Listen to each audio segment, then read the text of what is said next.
Hey, everybody, it's Mark Pattison. I'm back again with another fantastic episode with an amazing guest we'll get to in just a minute. But as always, I want to remind everybody to go to my website, www.markpattisonnfl.com, and there are a lot of goodies there. Number one, we've got over 200 podcasts with just absolutely incredible people doing amazing things that you can go tap back into on the podcast tab. Of course, please go in and give a ratings and review. It's always very much welcomed. And we have so many people inspiring so many others that the higher and the more ratings you get, apparently in the world of Apple, your popularity goes up and more exposure to the world. And that's what we're trying to do.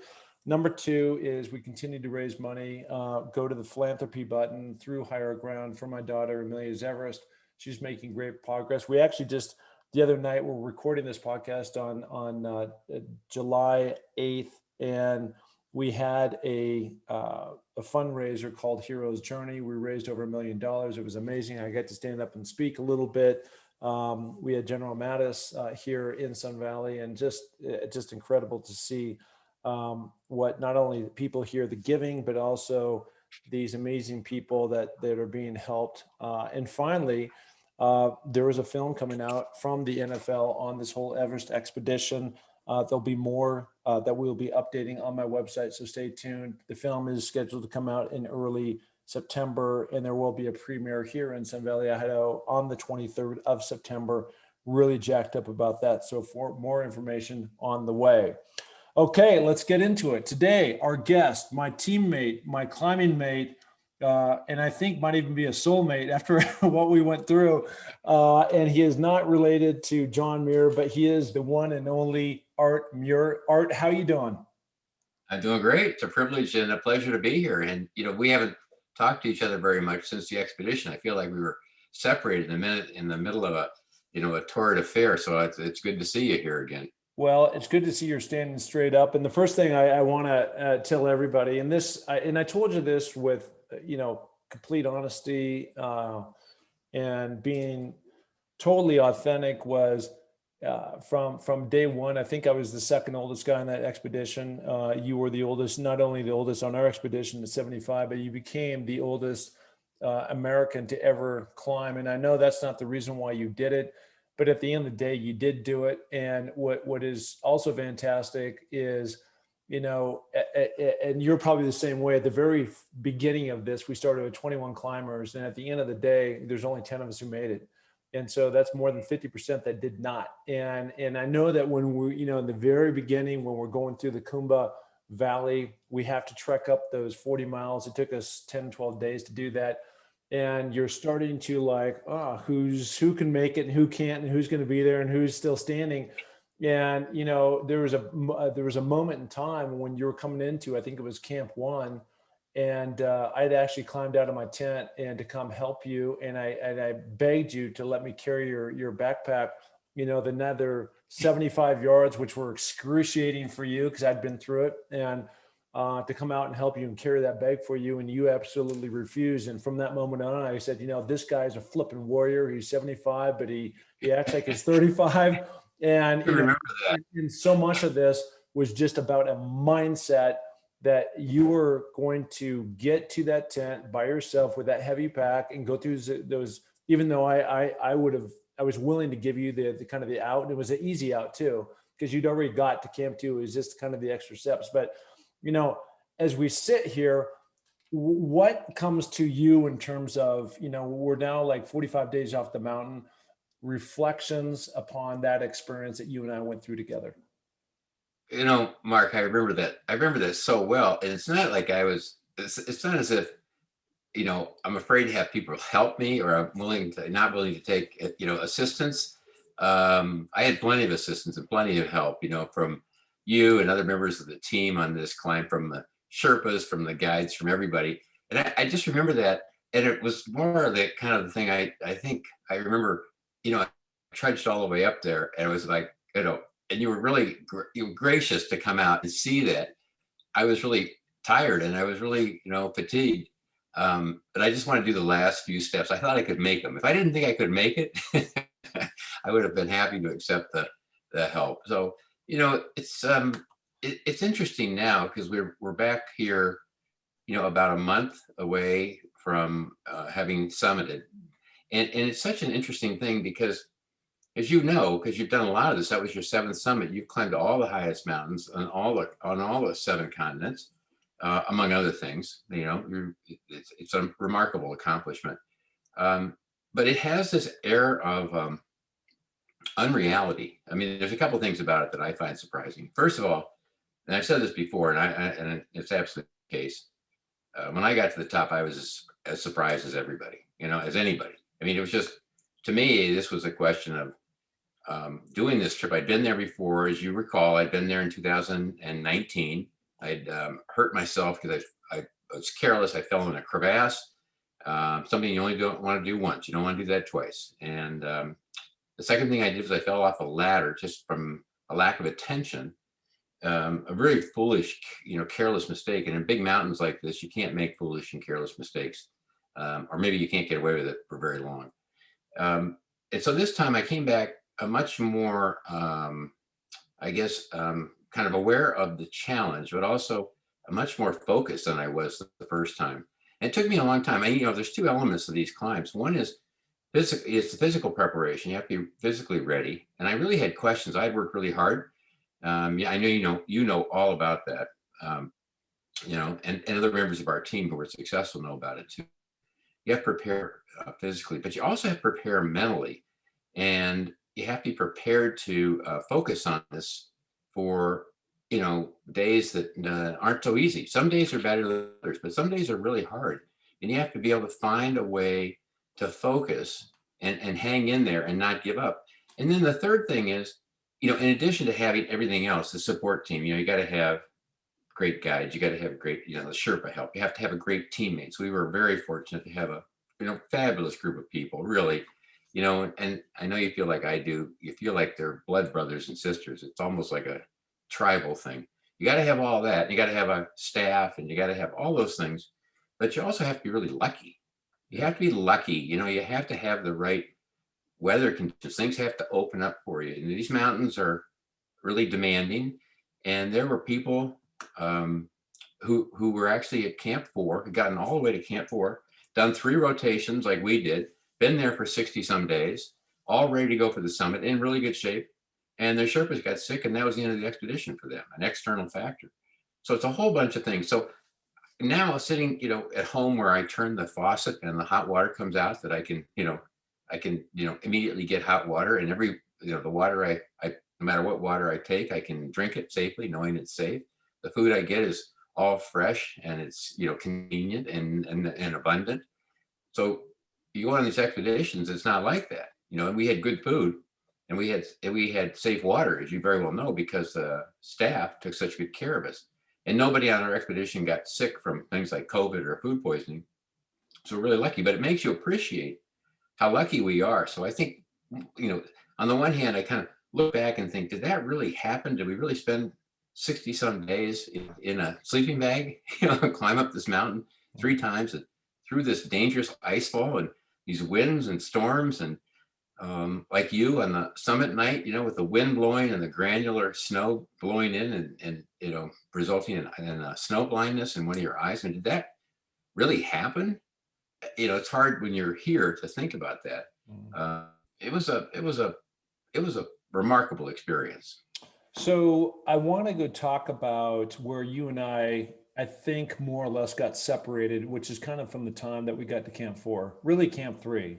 And I want to go back on that in just a minute, but I'm really fascinated because there's so many people like yourself that, you're a lawyer for many, many years, you're since retired, you've got all these other things. And so many people talk about once they retire, they're going to go do X, Y, or Z.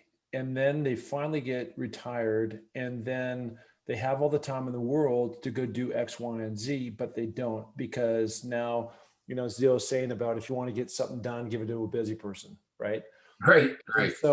And so and this probably goes back to your childhood or something. So I want to dig in about where did this sense of motivation. It's really self-motivation of wanting to pursue adventures, and pushing yourself to the limit. And for you, and again, I didn't look at you as any different from me or some of the younger kids, that were on the expedition. We had one, what, 20 something kid.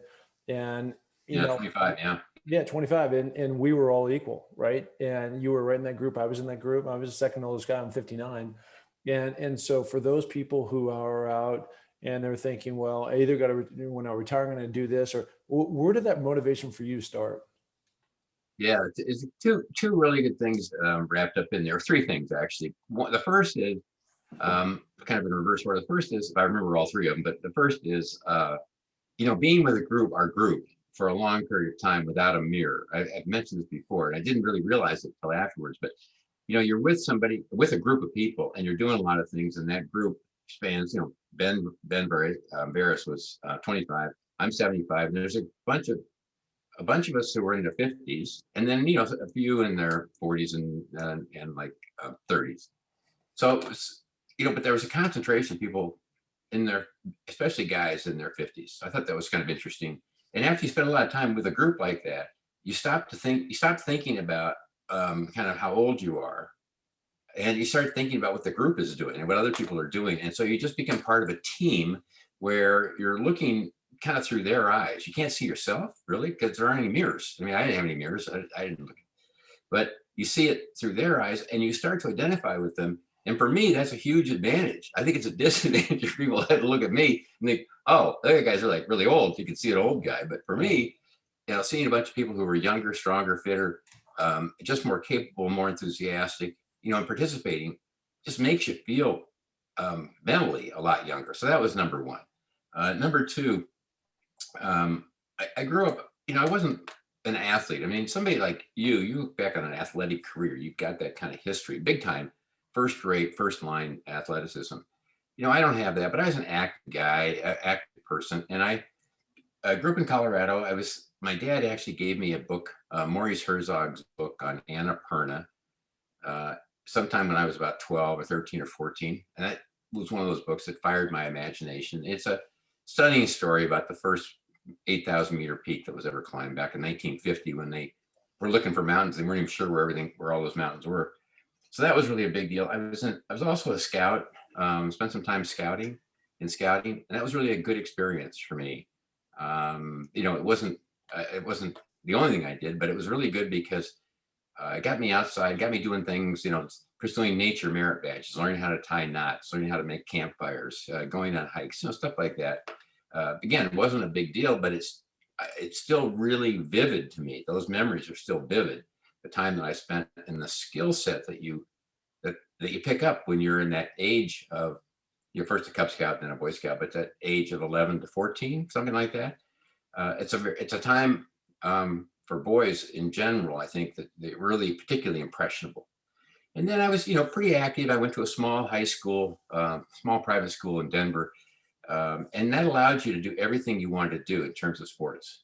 So you want to play football? We played football. Now, we only played 8-man football, and you played both ways because we only had enough guys to field a team. So, there were 13 guys in my graduating high school class, 13.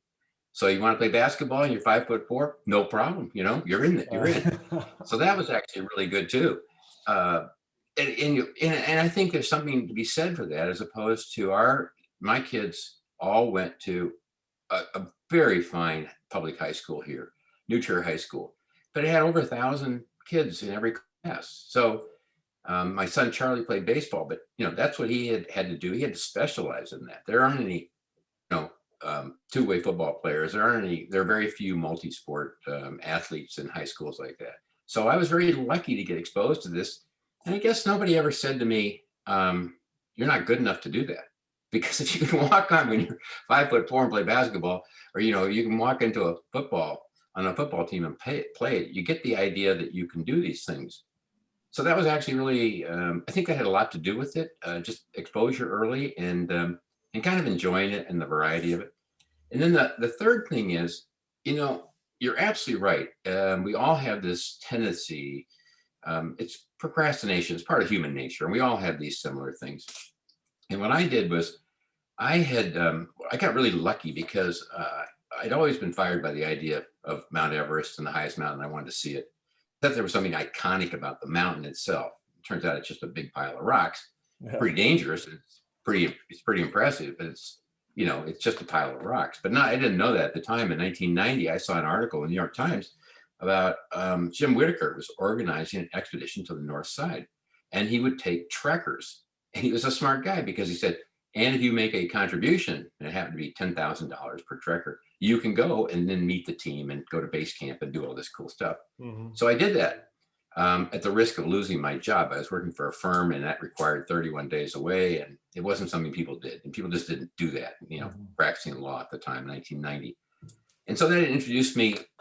I went to the north side. I actually got up to advanced base camp, saw Jim Whittaker in the tent at advanced base camp called the Whale on a very windy day, because it's always windy, you know how it is. The tent is flapping, and he's in there, and he's talking to Robert Link and John Gall, who were going to be getting ready to do their summit climb from that advanced base camp. They're going to go climb the top of Mount Everest. I mean, holy smokes, I was like on fire with the thought that they were going to go do this. And I came out of that tent, and I was on the way back down because I didn't stay at that camp. I went down a little ways on the Rongbuk Glacier. But I looked up at the North Col, and the North Col is a lot lower than the South Col where we were. On the south side where we climbed, it's 26,000 feet, but on the north side, it's about 22. And it's only about, I don't know, it's a few hundred meters above advanced base camp, but it's a head wall, and it's heavy duty, and trekkers don't go walking up there. That's where the real climb starts.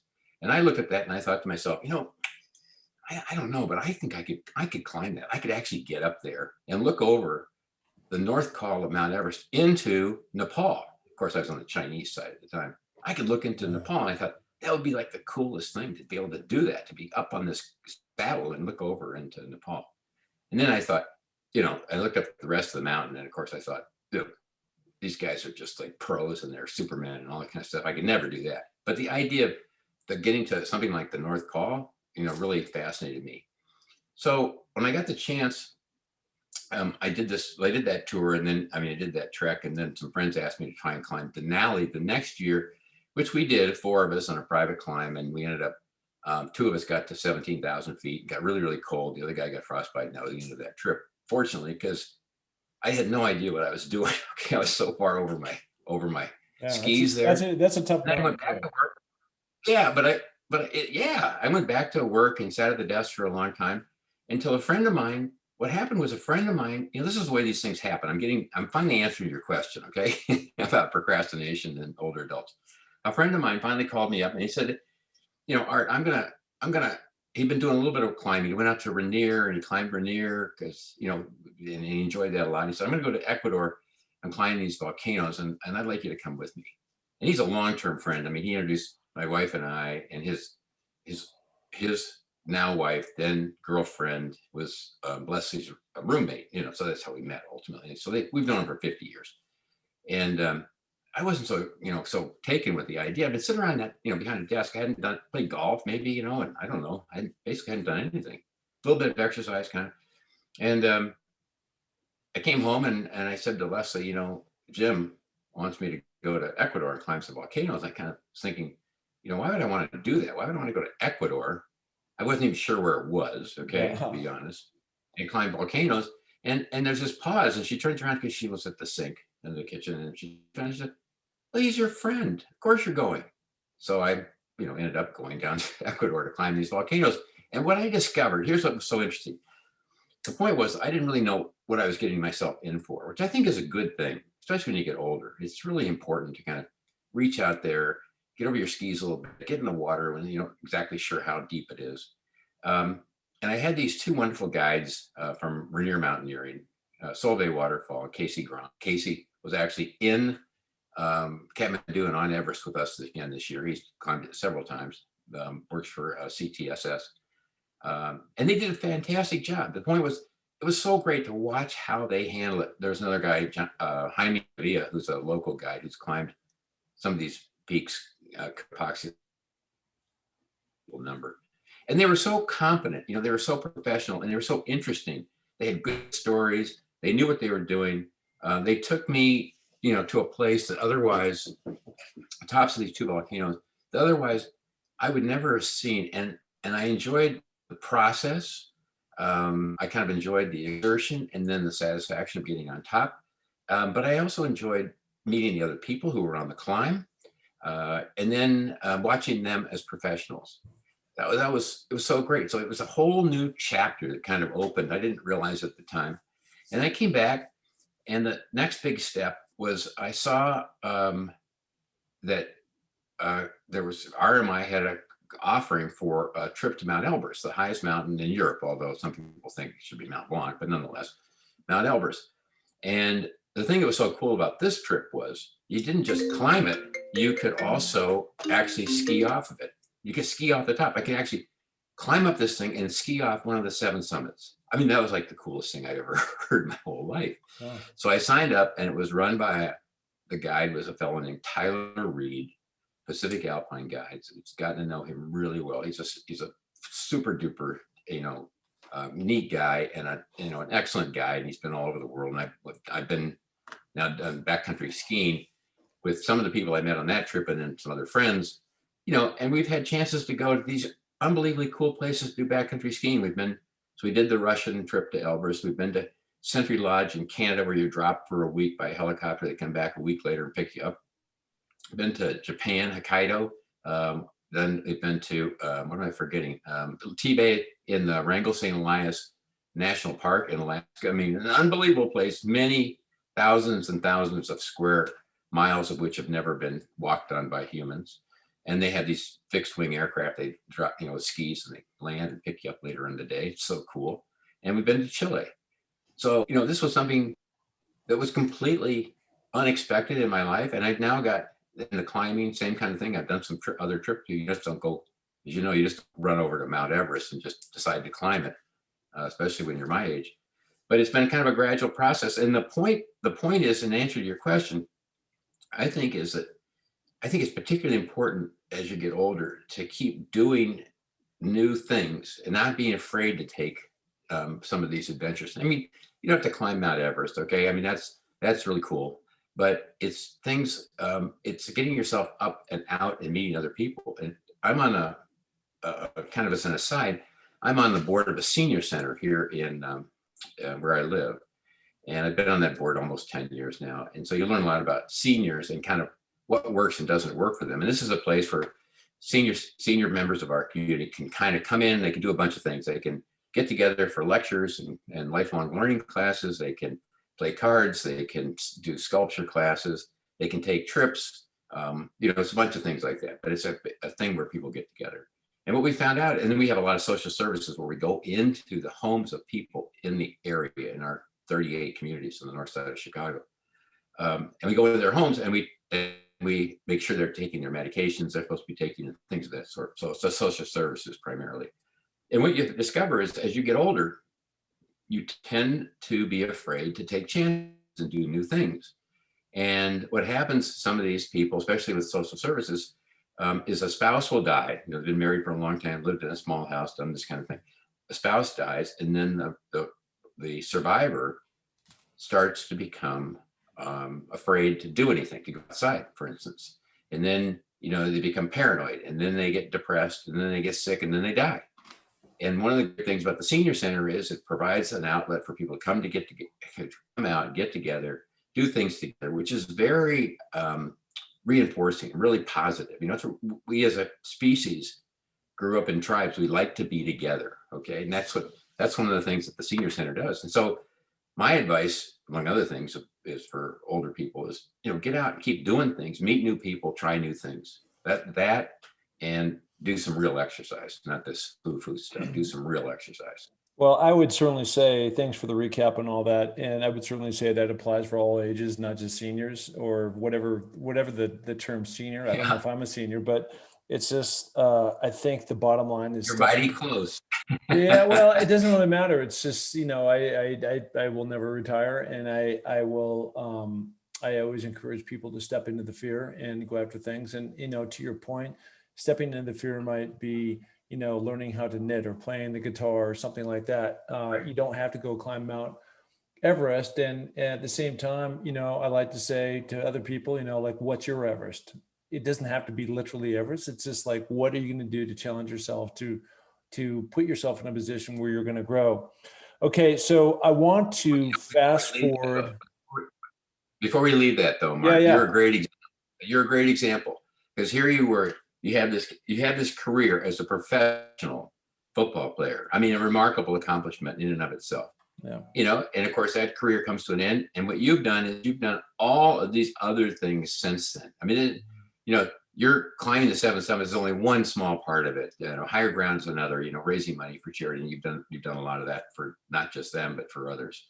The idea you're doing podcasts with all these people. I mean, I'm pretty flattered to be on this, to be quite honest. I'm not sure that you'll ever run this podcast, but nonetheless, it's flattering to be asked to be on here. And the idea that you've done 200 of these already is a great example of how people can still stay involved. I mean, and I'm sure it's true for you, know people. I mean, in my field, in practicing law, half the people are looking forward to retirement. Half of them are afraid to death of it. They really don't know what they're going to do after they quit practicing. And so, that's a really sad thing. I think the idea that thinking life is, it's one thing if you love your work. It's another thing if you're doing your work because you're afraid there's nothing else to do. Okay, those are completely different things. Yeah. And for the first, more power to them. For the second, though, they're missing out on something that it's just, there's no end of opportunities. And you're absolutely right. Everybody should have, and probably does have, something they want to do and try. Learning how to play the piano is a great example. Or the saxophone or something like that. Or play the guitar or sing or whatever the deal is. Everybody wants to do stuff like that. And retirement, especially as you get older, gives you an opportunity to do that. It's like a birthday. It's like a holiday every day. It's the best. Well, I think the other thing that you mentioned earlier is the social engagement. I remember at 17,500 feet, for everybody that has not been there, which is, I'm sure most of the people are listening to this right now. And at base camp, there's one kind of grand tent where you meet, where you eat all your meals, and where kind of the whole internet setup. And a lot of people gather, during these periods between we'd eat, or you were always down there, and there was always one or more people that were coming in and out of the tent between guides or Sherpas or fellow climbers and things like that. And so at the end of the day, we're all social creatures, and to have that community, and you only get that community if you put yourself out there. There's outside of Koki, who I climbed with her on Denali, I didn't know one person besides Garrett, our team leader. Yet the entire time I spent no time with Garrett for the most part, because he was off doing his thing. And I met all these new guys like you and girls. And the other cool thing was they were all from different nationalities. So it wasn't just about like kind, but it's really spreading your wings. Okay, let's go to when we finally decided to go for the summit. What a lot of people don't understand about when you say, hey, let's go for the summit, that really starts 5 or 6 days before you're actually going to go for the summit. And I've got this great photo I took. You remember this when I think it was the 14th, and they stood up there that night and they said, we've mapped this whole thing out. We've studied the weather patterns, and we think we're going to go start in tomorrow, because we think the 20th of May is the day, right, that we're going to go for the summit. And then they even have the 23rd. We're back down at Everest Base Camp. Or 22nd, we're back down. Exactly right. Yep. And so as it all played out, to your earlier point, like so much of what happens on Mount Everest, at the end of the day comes down to luck. And in our case, we had a cyclone on the kind of the front end and the back end. And so you pointed out where some people got up there to Camp 4, everything looked great. And then some people got sick. Well, I had some people from Alpine Ascents that went up there the day after, and that cyclone hit, and all that moisture came down. There's 4 feet of snow, and their whole expedition got cut. They did all the things right. We just happened to guess and thread the needle and get lucky. And that's the only difference between our group and other groups that were out there. But when we got up to Camp 4, and it's no place that anybody wants to vacation for sure, it's torn up, it's Yeah. barren. 6 feet away from my camp was a dead body from, I believe it was the May 12th expedition when he got up and died Right. of Right. exposure.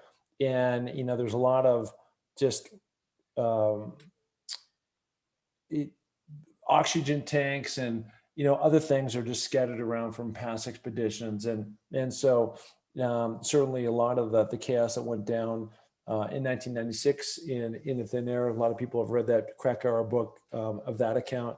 A lot of it went down, right there, and so now we're there, and you jump in your tent. I think you're 10 minutes with Kevin. I'm in there with Koki and Chrysalie, and so now the whole plan is to get up at 11:30 or so and get ready and to launch out at 12:30. Take me what happened for you, like from that point that we got up there, you went and now you're getting up, getting ready to Yeah. go in your account, because I think you Yeah. left maybe an hour or two before the rest of the Right. group left.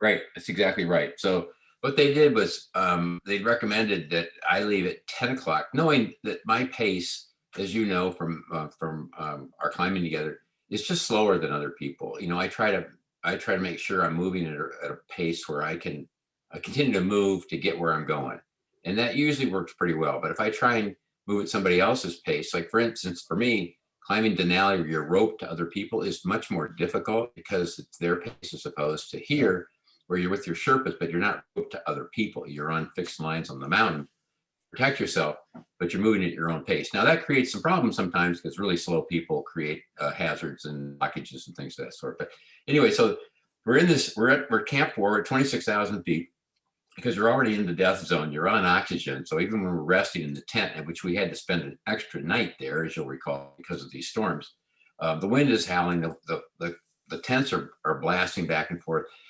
You really can't hear it inside the tent when you yell at each other. You can hear each other when you take your oxygen masks off. It's really hard to communicate. And when people come around to the tent for various reasons, you really can't hear almost anything they say because it's so noisy. And that wind is just roaring through there at roughly 40 miles an hour the whole time with gusts that make it sound like it's a freight train. So, you've kind of been in this tent longer than you expected. We're already behind our original schedule, which was written on the back of a cereal box. I remember that. I have a picture of it too. Yeah.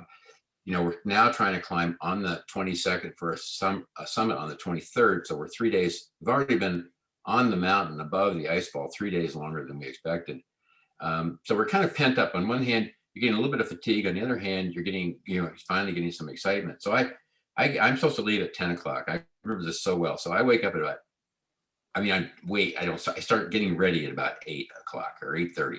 I'm just to be ready by 10. Now, it's hard for some people who haven't done this to appreciate why it would possibly take you so long. So first of all, you're at 26,000 feet. You got this oxygen tank on. You can take this mask off. It's not like you're going to die if you take it off, but you do become breathless and it's much harder to breathe. So you kind of got this thing on your face. And then what you have to do, you're in your down suit because we're living in those down suits, but you got to get your boots on. And the boots, in my case, actually have 3 levels, like a little bootie, an inner boot, the outer boot. You got to get that on. Then you got to get all your rest of your stuff. You got to find your zip yourself up. You got to get some water. You got to get some snacks to eat on the way up. You got to get your head, your beanie on your head adjusted. You got to get your goggles ready. You got to get your helmet on. You got to get your gloves. There's any number of things you're futzing around with. Then you've got to collect your harness that you wear to protect yourself so you can be clipped to the lines. And then you get all that stuff ready. Meanwhile, there are 3 people in a tent with a lot of gear and not a lot of room to move. So it's hard to just move around. And you're all trying to get ready. You're in each other's way. A lot of elbows, elbows and feet and stuff like that. You're all trying to get ready because Kevin and I and Rick Irvine were in the tent. We were all trying to leave at the same time at 10 o'clock. So that, and the Sherpas are outside. They're kind of waiting, and you're getting kind of anxious because we're getting behind. So you get out there, you can't hear anything. The wind is blowing like crazy. Now you got to get your crampons on. You got to get your pack out. You got to get your ice axe, attached to your pack. You've got to get, I can't remember, you kind of got to get all set. And it's hard. The wind is blowing. It's hard to stand up, and things. You got to get your you got to get your climbing harness on and do all that sort of stuff. So you finally get that done, and you're late. All right, I'm late. It's like 15 minutes after 10 or something. I can't remember exactly. So I'm feeling this anxiety to get going. All right. Once I get going, I'm okay. I mean, I tend to be okay. You start out over this trail to the triangular face, and the thing that people don't realize, and I didn't really realize, is just how steep Mount Everest really is, all the way. Really, especially from the South Col to the top. But we have pictures from friends that climbed Lhotse. They show the picture of Mount Everest, and you just don't realize from most pictures how steep it is. But I walked over to this kind of snowfield, and then you get to a point where the fixed lines that you're going to be attached to while you're climbing start. And I remember looking up, and this was, of course, it's late at night. I mean, it's the middle of the night. I don't know, by this time it's, 10:45 or something like that. I look up, and I remember, you can always see when you're climbing at night, no matter where you are, it seems like somebody else is always ahead of you. You can see the headlamps in the mountains for miles. I mean, just for absolute miles. So it's really easy to see the people that are ahead of you. And I remember looking over and looking up, and it was so steep. When I looked up, I felt like I was looking at lights, and the lights went all the way up, way up in the sky. It looked like I was looking up an elevator shaft. It was so steep. I just remember that so distinctly. So I said to myself, okay, I'm not looking up there anymore, because that's too discouraging. I mean, that's so steep. I can't look at that. So I started grinding away. The wind was blowing. There was snow blowing from the left side, I think, from our left side as we were climbing up there. Left to right. Yeah. It was supposed to clear, supposed to calm down. It was supposed to have stopped at 6 p.m. that night, but it was still blowing, but we were going anyway.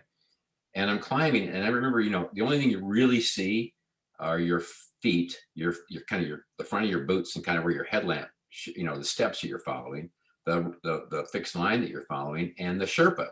Now, in my case, I had two Sherpas, one who'd been working up high in the mountain to try and get ready, and one had been working all through the climbing. So I had a Sherpa in front of me and a Sherpa behind me to assist with things like changing the oxygen and stuff like that. So we're working away, and I'm doing okay, but this is high. I've got an oxygen mask on. You can't talk, of course. It's noisy. The wind is still blowing. You're just trying to make forward progress. And I thought of it as, as I think about it now, I was just grinding. I mean, I just grinding away one step at a time. And I was trying to be, as I had been on this whole trip, really careful about my foot placement, because I'd already had two accidents in the 2 years before when I'd come. I'd fallen in a crevasse because I wasn't careful, and I'd fallen off a ladder. So my track record wasn't exactly stellar.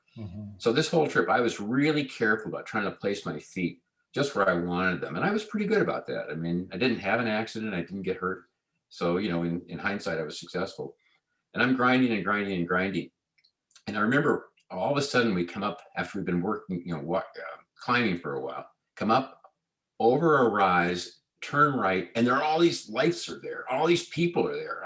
I thought of it as, it was like coming into a football stadium is what I thought at the time. I couldn't understand then I realized we were at this place called the Balcony, which is one of the few level spots, maybe the size of, a large, I'm trying to think of like a large garage or something like that, kind of that size. And there's a bunch of people there, and there are a bunch of headlamps. All of a sudden it's, all kind of people move in different directions as opposed to up the fixed line in one direction. And it's an oxygen bottle change. But I had a lot of trouble. I personally had a lot of trouble. My mask wasn't on right. I hadn't put the straps on quite right, or when I put my helmet on, it kind of knocked them down. So I had to adjust, take my helmet, my hood, my helmet, my headlamp, my goggles off to get my oxygen mask on. And my Sherpa freaked out. He thought I was going hypothermic, ripping all my clothes off, which people can actually do when they start to have hypothermia. He thought I was going to, get frostbite. But we got that all squared away. And so I went to the next step, and, you're working hard, not panting hard, but just making sure, the body's working hard. You're at high altitude. And I remember, again, some time passed, and I was thinking, this has been a long time now. I'm hoping to see a break in the horizon over here and see the sun coming up. And I remember not very long after that, another distinct memory for me, I looked to my right, and I could see the thinnest, faintest line of light. And I knew that was going to be the dawn coming up. And for me personally, that was a huge moment. That was so reassuring. I got so kind of re-energized by that, even though it was still dark. And by that time, by the way, you'll recall that's about when you were a different spot because you started later. That's about when the wind died, and that Yeah. everything changed. It just made things so much more enjoyable.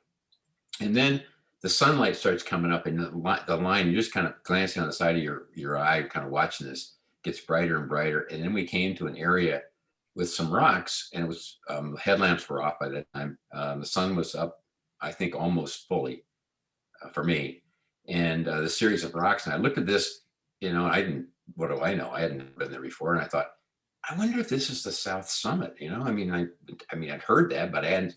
And I remember so distinctly. I walked up over this, across these, up and over these rocks, and then I saw that Cornice Ridge that runs to the Hillary Step. And for me, that was my moment of emotional kind of, kind of being flooded with the emotions, because I thought that was the South Summit of Mount Everest. I'm going to climb Mount Everest. You're right there. You're at the front door. You can see the top. Yeah. And because before you don't have any bearings, and especially if you've not done it before, you have no sense of where you are. But for me, that was a really emotional moment. But there wasn't any time to linger. There are people behind you, there are people in front of me. They're not chock-a-block, but you're close. You're 3 to 4 feet apart, something like that, passing some people once in a while. And once in a while, at that point, people are starting to come down and been to the top. But I remember that was a really powerful thing. Then you're going along that Cornice Ridge, which is a lot of exposure. You've got exposure on both sides. You're being careful. But it was so gratifying to be there after having seen for so many years those iconic pictures. Mm-hmm. Of course, most people remember it from 2019, where it was just chock full of bodies. I look at those pictures now and I think, what a mess that was. And ours was not, for me, that was pretty good. There were some people coming down. There were people going up, but we could get by each other okay. It was really not, too much of an issue. You had to be careful. But the Sherpas have done this so many times that they really are very helpful with that. And then all of a sudden, I'm at the Hillary Step. I'm going like, holy smokes. I mean, my whole life, I've heard about the Hillary Step. I've known it. It's iconic, the name itself. And I'm climbing, we climb through it now because it isn't really there like it used to be. I'm climbing through the Hillary Step, knowing that right on the other side of it is the final summit. It's the final slope to the summit. And then I'm going up this slope. It's still steep, as you'll recall. You're still roped up. And I can see people on the top of Mount Everest. I mean, they're not very far away from me. 100 yards. I don't know, whatever it was. And then I kind of go up to the top of Mount Everest, and I'm expecting to have this area which is flat, where I can kind of stand up and enjoy the fact that I'm on top of the mountain. And there is no flat area up there. It's like a kicker on a ski jump. It just goes up in a ramp, and then it comes to a ridge, and that's it. And when I got there about 8:00, and I was tired. I think somebody asked me in an interview. I actually misspoke. I said I was so tired I couldn't stand up. That's exaggerated. I mean, I was tired, but I'm also monitoring myself because we have passed some bodies hanging from the ropes on the path, as you know. People who had gone up, some had come down and died. And I'm thinking, I don't know exactly what happened to them. So I'm thinking, how do I feel? What happened to that person? They just suddenly just stopped breathing? I mean, did they know it was coming? Did they have, indications so I'm a little concerned about the fact that I'm tired, but I feel okay. I mean, I hadn't stopped. I only had about 2 ounces of water going up, which was not smart. I had one goo. That was not smart because it was so hard to get to my stuff in my suit. I hadn't practiced that. Yeah. I learned from that. That was a real mistake. But I didn't, I'm kind of monitoring myself thinking, are you okay? Everything okay? Are you going to be able to get back down the mountain? Because, I wanted to get up it, but I certainly wanted to get back down it more, okay, safely. And I felt okay. So when I got to the top, my hands were a little cold. I'm kind of sitting there and I'm thinking, and there are a bunch of people around the actual marker that's on the monuments on the top. So you really couldn't get over there. You have to kind of hang around. And my thought was, unlike, we'll talk in a second, maybe you can talk about how you felt. But for me, there there wasn't this great exhilaration, feeling of exaltation. Kind of, I'd already had that feeling when I came over the South Summit. For me, it was an absolute feeling of job done, mission accomplished, time to go home. So I was on top for, I think, about 7 minutes. And it was, the day was nice. It was clear. There was a little bit of wind. It wasn't bad. It warmed up a lot, I think, after that. But for me, it was get out of Dodge, because I didn't know if all of a sudden you just, you collapse and die. And I wanted to get down while I still felt good. So I started down, almost right away. And it's a long way down there. When you're going down in the sun and you can actually see the mountain, which you can't do when you're climbing in the dark, of course. And also when you're climbing uphill, you don't get a feeling for how big things are. When you're going back down, you realize just how huge this thing is, how big the mountain is, and why it can absorb, a couple hundred climbers and not be crowded on a given day. So that was kind of my experience. And by the time I got to back down to Camp 4 at the South Col, I was really exhausted then. I mean, I was really wiped out that last walk. But I didn't get that feeling until I got pretty close to the bottom. So thankfully, I never had that feeling like, whoops, you're going to die, that kind of thing. Yeah, no, all that stuff is real. That's just a great account, and I'm glad to have you share that with me. There were some similarities and some vast differences. We left a couple hours later. They forgot to wake us up, and so you talked about starting to get your stuff ready with hour or two before, and we had 20 minutes, and that's just not a way to go take on Mount Everest. That's one. Number two is, I had a really tough time. Again, you had said it right. We were like 3 days behind schedule already. And I had talked to Garrett about this early in the expedition, that I just didn't function well on freeze-dried food. I kept repeating the same thing, and they kept saying, we'll work it out. Well, it never got worked out. And so I wasn't eating. So just even getting up to 26,500 feet, I was low on energy, and, I was sucking eggs. I just wasn't consuming, those the kind of calories I needed to consume going up. And so when we got up, and as you stated earlier, I got snow blind because there was a strong left to right 45-mile-per-hour wind going with small ice particles. And not only did my eye get wiped out, but my side of my face, I developed this huge scar. Chris Lee got the same thing, and it was pretty ugly. Yeah, it looked like a sunburn. And then going up, that's probably the one reflection I had, was just how steep that face was. There was never a break until we got to the balcony, which was just for a moment. And then we kept going up the mountain, and I had a very strong Sherpa. I just had one Sherpa, and he wanted to pace me at a pace. On that day, I just couldn't go. Normally I was pretty strong, but that day I wasn't. And so, really going up and surviving it and getting through. And, I was actually up on the summit. I was actually the last person to leave the summit. I was the last person to come into camp. I was out there for 18 hours. I ran out of oxygen just under the balcony, and my Sherpa had gone down 200 yards below me, and he wasn't with me. And he was in such a rush to get back. And I was really sucking eggs. I was literally scooting down the mountain on my butt. And so I was like, saying the words, today is the day that Mark doesn't die, and having to fight through all the mental battle of what are you going to do to keep yourself going and keep moving and moving.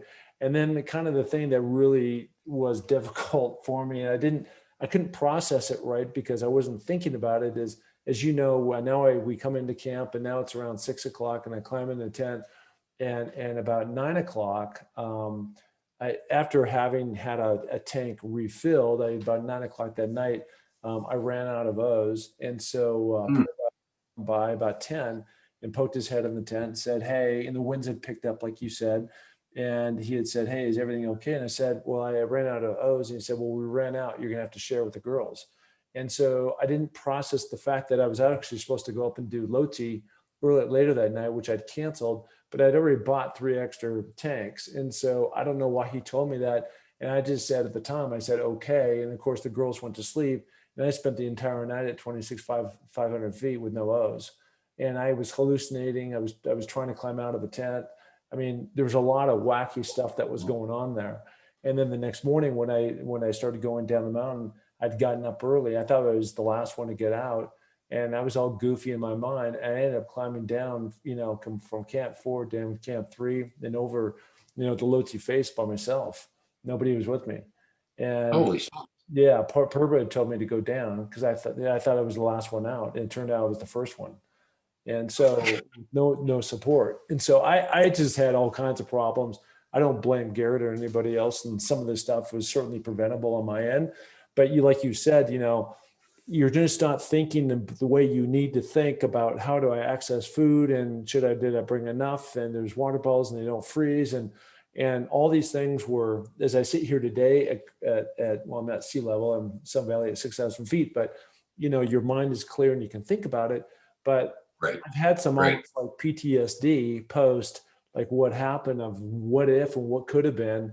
And so I go back to that word that you used at the very beginning of the podcast called luck. And so much Yeah. of the luck of the weather and the luck of COVID and the luck of the cyclone and the luck that we didn't get our whole group knocked out just because 3 other people got sick that knocked the rest of us out who were healthy. There was all these factors that played into it. And then I would go to that summit night and I said, holy smokes, so many things could have gone wrong and they did go wrong. And we were still able to come together as a group and most of us make it. Yeah, I didn't know. Somehow just because of our schedules, I didn't know that. I mean, I just had no idea. But I can't imagine, if that had happened to me, we may well not be having this conversation. I mean, seriously, just given the reserves, I will say that I am very sympathetic to this question about freeze-dried foods. What I've discovered is there's the bland stuff is what I can handle. I mean, I can eat it. The other stuff, that has noodles and some other things in there, just certain composition, I can't eat. So, and if you don't do that, as you know, Mark, if you don't do that, if you can't refuel yourself and drink enough water, and I had some issues with being dehydrated in a couple of days, but I think when you're older, you become less aware of thirst and you're just not very good at it. I just wasn't careful about that. I was careful about other things, and your body just can't handle it. You see it in athletes all the time. You see it in things like the Tour de France and other kinds of athletic endeavors. We've all seen that. But over a long expedition, it's not just a short-term deal. Once you're out, it's really hard to catch up, especially when you're at an altitude where your body doesn't process the food very well anyway. So, I mean, I can't imagine how challenging that was. But I also know you well enough to know that you just basically willed yourself through it. I just know you. I mean, I've seen how you do things and how these things happen. I know that's what happened, which is fortunate because it could have had those situations can have a different outcome. Yeah, I mean, look, we all have to tap into, and I think this is, Finding Your Summit, all about people overcoming adversity and finding their way. That's the name of this podcast. And we've all had our bumps, and certainly I found myself of trying to find my summit. And my summit was, like you said, when I sat down on the top, I was just like, rather than jump up and put my hands like this is the greatest moment in my life, it was like, now I got to go all the way down. Like I got to fight through that. Right. So now you're tapping into things that, like my daughter who has epilepsy, things like that all the support that all of us got, like I can't quit for them. I can't quit for her. I can't, you got to come up with your strong why on why to survive. Right. And this was like literally a test of survival. So, a lot of people climb Mount Everest, and I give them all absolute credit for it. It's really, really difficult, but because of that, I think people who haven't done that can often poo-poo it, thinking it's just basically a slog and a line of people going out there, just kind of going through the motions, grabbing a peak, and it's not that big a deal. And it is that big a deal. It's a big, hairy, demanding, challenging, difficult, dangerous mountain.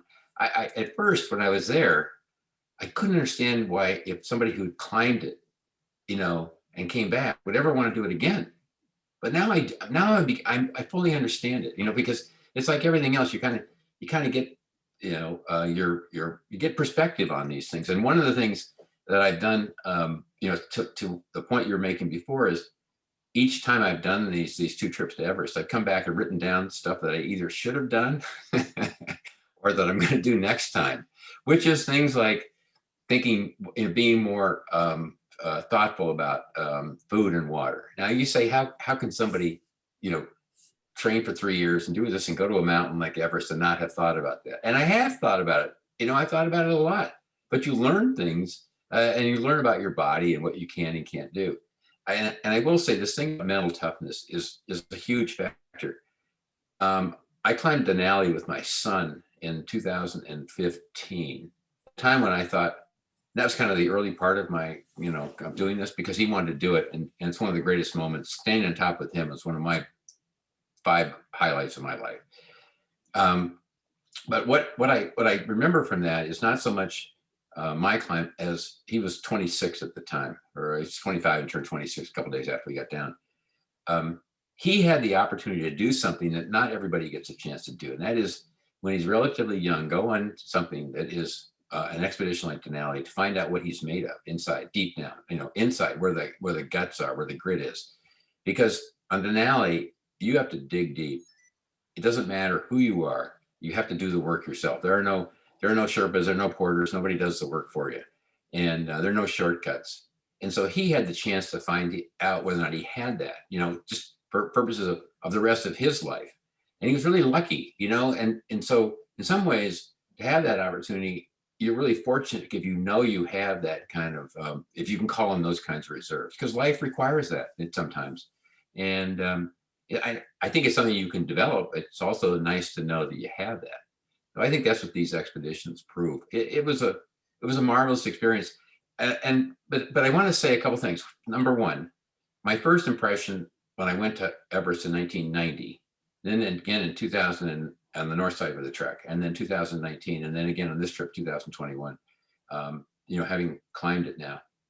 Mount Everest is an amazing place, but it's still just a big pile of rocks. Okay, it's just a big height, the highest pile of rocks, but that's all it is, a pile of rocks. Nothing, there's nothing, beyond that. But what's so special about these trips, that achievement itself is remarkable. But the people on these trips are what you come away with, these, kind of these relationships, and seeing how people react to them. And so we were so lucky this year to have such a fantastic group of people on the team. I mean, just interesting. You were really good about, asking people, and because you're used to doing this and you're good at it, asking questions about people. I started to do it on this trip, just for lack of something, for because I was bored and I decided to find out about people, asking questions. And when you dig in, you find out we had a really interesting, diverse, remarkable group of people who've done a lot of things, came from a lot of different places, had a lot of different backgrounds. We had three PhDs in our climbing group. I mean, I don't know how often that happens, but it was surprising to me. People doing really interesting things in their work too, just remarkable. So there's that. So that was one of the things that's remarkable. The other thing that's remarkable to me too, and the thing I've talked to other people about, especially as somebody who's older, and that is, if you are lucky enough that you haven't had a debilitating disease or an infirmity of some sort that really limits what you can do, that even when you're older, if you do the right kind of exercise, you can do amazing things, physical things. In other words, you don't have to climb Mount Everest, but you don't have to sit on a couch thinking, I can never do this. I can never do a bicycle touring trip in Europe, or, walk across Costa Rica on some of these guided expeditions that they have. I mean, there's a whole bunch of things, but you can, if you do the right kinds of exercise, you can still, do these things in life. And it's better to be strong than weak. Okay. That's just, you live a better life when you can pick up the kids' car seats. When you're a grandfather like I am, with 6 grandchildren, when you can pick up that car seat, because it goes in and out of the car over and over and over, and it's designed to be heavy and awkward. But you can do those types of things. Your life is more enjoyable. Plus, you can do a lot more things. So my message really is, don't sit on the exercise. And when I say that, I mean exercise that includes moving heavy objects around, lifting them up, putting them back down, moving them from side to side, whatever it might be, dumbbells, kettlebells, barbells. That stuff's really important, especially as you get older. There's this feeling we have is that I see too many people who are afraid to do heavy exercise. They're afraid they're going to get hurt. And when they do it with the supervision of somebody who's good, and there are a lot of good trainers and people who know this stuff, when you do that stuff, it's not only good for your muscles. That's the thing. It's not just about building muscle. It's firstly, when you're older, it's preserving muscles that you have too, because we tend to lose them as we get older. But it's good for your joints and your ligaments and your tendons and your heart and your lungs and your brain and your circulatory system. It's good for everything. So my message really is that people should be doing those types and seeking out those types of exercise. It's good for them, and they'll have a better life. Well, you are certainly one that has done that all the way to become a world record holder. I know that was never your intent, but the fact is you are, and landed you on Good Morning America or one of those shows that I happen to be in the background on. I claim that was all about me, not you, but it's all good. Listen, Art, you're a great mentor to me. You're a great success story. It's a privilege and honor for me to have been call you a teammate and climbing mate. And I was so happy to know that you summited that mountain after what we all went through. That mountain was such a test of endurance, if nothing else. And we saw kind of one by one of people being peeled off the mountain for various reasons, and we were able to go the distance. So thank you so much for being on the show, finding your summit, and best of luck to you in the future and all your other endeavors you have going on. It's been a pleasure, Mark. I look forward to skiing with you someday. Let's Thanks do again. it. All right, buddy. Take care.